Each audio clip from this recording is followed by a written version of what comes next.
Hello, kids. Look at something video.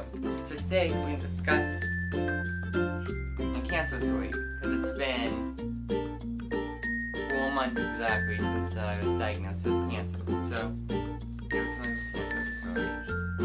So on December 5th, 2018, I was diagnosed with NPNST, which I forget what it stands for, but it's like malignant something peripheral-shaped tumor.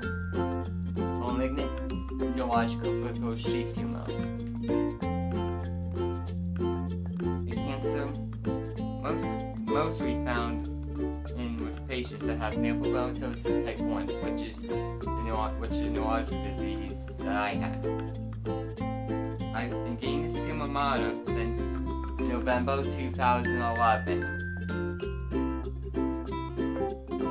And in December 2011, I found out I was going to have surgery done. Now, I was only 18, I was 12 at the time, and this was going on. So surgery was done. I spent about 4 days in the hospital. It was performed at the Children's Hospital of Pittsburgh, which I was there for about 4 days. Then, I was out of school for 2 to 3 weeks, so then I was able to go back 4 weeks later.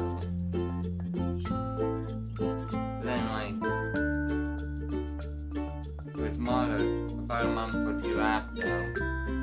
Then in June, they did an MRI and they decided I might or might not need shots to help shrink this tumor. They were going to put me on chemotherapy shots. So it wasn't until 2014 when another round was going to be done. I was 14 at the time. And around January or February 2014. Now again, I was 14 at the time. I was in 6th grade when the first surgery happened in 2012. I was in 8th grade when the second surgery happened in 2014. I'm now in 12th grade, so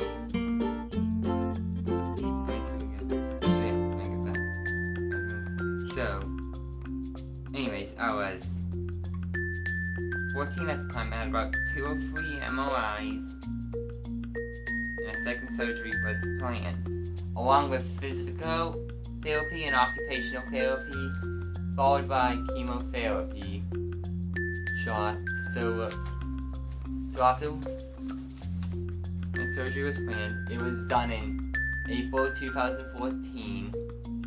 After I finished, I was in the hospital for at least 6 days. I was in the ICU overnight. So about 2 days after I was released, they started physical therapy on me until August.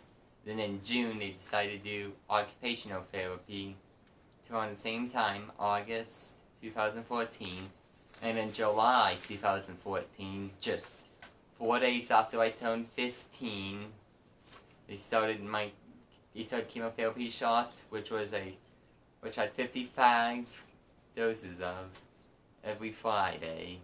I started on a Monday, then the next week was a Friday I started doing them on, and they continued every Friday until July 2015, when I was finished my second one.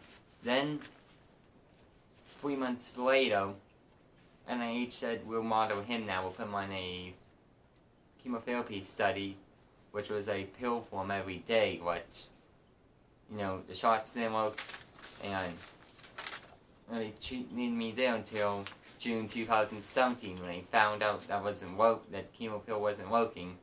So they put me on an anti-rejection one, which was not a chemotherapy study, but they put me on national history, so I could still be seen down there. Then they showed me that one in July till November. Then that's when they wanted to do biopsy on me. So, they did the biopsy on me, and December 5th, we got results, and that's when it came back negative. But at least, you know, I had support from my family and friends. All my family and friends helped me get through all of this. I'm now doing, you know, good right now. I'm on radiation. So, you know, that's good. And at least I get treated in Pittsburgh. I had 3 rounds of chemo done in Pittsburgh. My first one was supposed to be done at Johns Hopkins in Baltimore, but, you know, somehow Children's wanted to see us for some reason. Then, like, Hopkins was saying, no, we want to see him. Then they were just arguing back and forth. And NIH, the National Institutes of Health, which is outside D.C., was aware of this, too. So they said, okay, we'll see him. So just come down and we'll see him. So we spent the night in Baltimore. We went down to D.C. Then, like, on Thursday, I started my chemo on a Friday. On a Thursday, they implanted a chemo port in me. On Friday, said my chemo failed. My first round of chemo that lasted till, I think, Wednesday. Yeah, Tuesday was my last day of chemo. Wednesday was my last day in the hospital. Now, believe it or not, after I was released, there was a moment where I literally thought that I was gonna pass.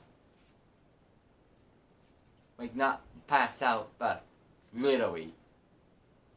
Well, I did pass out, but literally, I thought this was gonna be a moment where I was just gonna pass. Like, my life would have just ended. But thank God it didn't. So, like, I was just throwing up. Then, like, I had to use the bathroom bad. So I went to the bathroom, sat down on the toilet, sat down.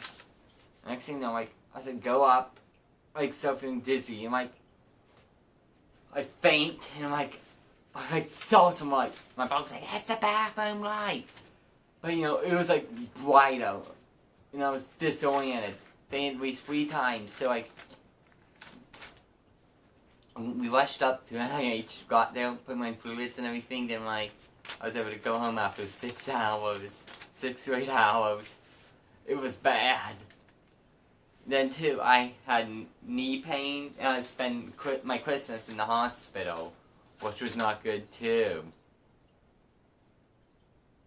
So then, January, I started my second round of chemotherapy, which continued in Pittsburgh for the second, third, and fourth round. So the next 3 rounds were done in Pittsburgh. Then they were going to do surgery at Hopkins, but Hopkins decided they wanted to do radiation first. So that would be done in Pittsburgh until May. Then potentially in June would be surgery. So that's a little my cancer story. I mean, you know, my hair was like kind of starting to come back a little bit. So, you know, let's just hope everything goes well. As I say, it's important to stay strong and live on with your life. I mean, you know, I hate being in hospital, but hey, you know, at least chemotherapy is helping me. So anyways, that's pretty much all I gotta say. So don't forget, you know, it's always important to talk to someone they know that has cancer. My mom had breast cancer, and at least she survived breast cancer. So you know, this would have been a tough topic for me to talk about if my mom would have passed. But you know, I have my mom to talk to, my dad, my brothers, my best friends, and everything. So yeah, I'm just glad at everything right now. I'm kind of glad I'm off my chemotherapy right now, and you know, this thing that I go through is called chemo brain, and I just hate it. Remember, we kept saying at the beginning, kick cancer's ass, Alex. You can do it. So guess what? I'm doing it right now. Showing that cancer who's boss. Then you know we changed it to kick cancer's butt. So yeah, let's hope I can make it through all of this. But you know, I will. That's like kind of one thing that really bothers me when I say, you can do this, Alex, you can do this. It's like, how do I know I'm actually gonna do this? But, you know, it is what it is. I know I will do it. I mean, my mom says that. She doesn't say, I don't want to hear that, Alex. You're gonna do it. Alright, I'll probably do radiation updates every so often.